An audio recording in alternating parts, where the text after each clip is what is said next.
নিজেকে জান্নাতি মানুষ হিসেবে গড়ার জন্যে বহু কাজ আছে। আজকে আমরা 5টা কাজ বলছি, ইনশাআল্লাহ পরের দার্সগুলোতে আরও কাজগুলো আসবে ইনশাআল্লাহ।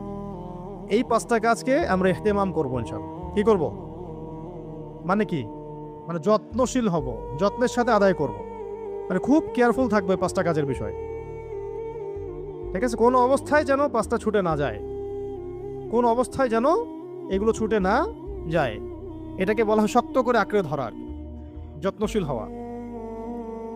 1 নাম্বার হচ্ছে 5 ওয়াক্ত সালাত। 1 নাম্বার কি? 5 ওয়াক্ত সালাত। মিসাল দিচ্ছি এভাবে, রমাদান মাসে আমরা যেভাবে নামাজ পড়েছি এইভাবে পড়লেও হবে। রমাদান মাসে তো আমরা সবাই তারাবি, তাহাজ্জুদ, নফল, সুন্নত, জামাত সব পড়েছি না? সর্বোচ্চ চেষ্টা করেছি আমরা পড়ার জন্য। অনেকের অনেক সময় ছুটে যেতে পারে, সেটা আবার কাজা করেছে বা কোনোভাবে আদায় করেছে। তো সেক্ষেত্রে এই যে রমাদানের শিক্ষাটা, নামাজ কেন্দ্রিক শিক্ষাটা, এটাকে সারা বছর ধরে রাখা, সারা বছর না সারা জীবন ধরে রাখা। একজন উলামায়ে কেরামদের একজন বলেছেন যে 40 দিন তাকবীরে উলা না, সারা জীবন তাকবীরে উলা ধরে রাখতে পারি, এরকম করে চিন্তা করা। নামাজের পাবন্দির জন্য মাঝে মাঝে ওমরাহ করা দরকার। ওখানে গেলে নামাজের পাবন্দি হয় এবং নামাজ উপলব্ধি করা যায়, অনুভব করা যায়, ফিল করা যায়। নামাজ তো আসছেই ওই বাইতুল্লাহ থেকে, মক্কা মদিনা থেকে আসে না? ওখানে গেলে নামাজকে ফিল করা যায়। তো এটা আসলে ভাষায় প্রকাশ করতে পারবো না।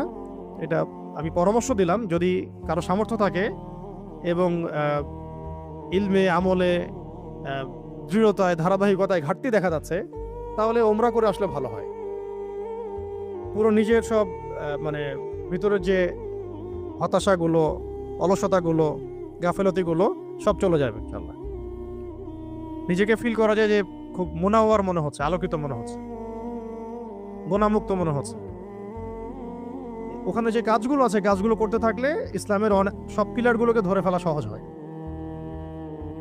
যাদের সামর্থ্য হবে তারা অবশ্যই বারবার উমরা করবেন ইনশাআল্লাহ, আল্লাহ তৌফিক দান করে। আর সালাতের পাবন্দি বলতে আমি কয়েকটা কথা বলবো। এক নাম্বার হলো জামাতের পাবন্দি করা।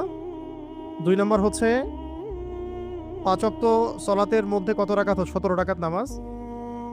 এই 17 রাকাত নামাজের সাথে অন্তত 12 রাকাত সুন্নত আদায় করা। কত রাকাত?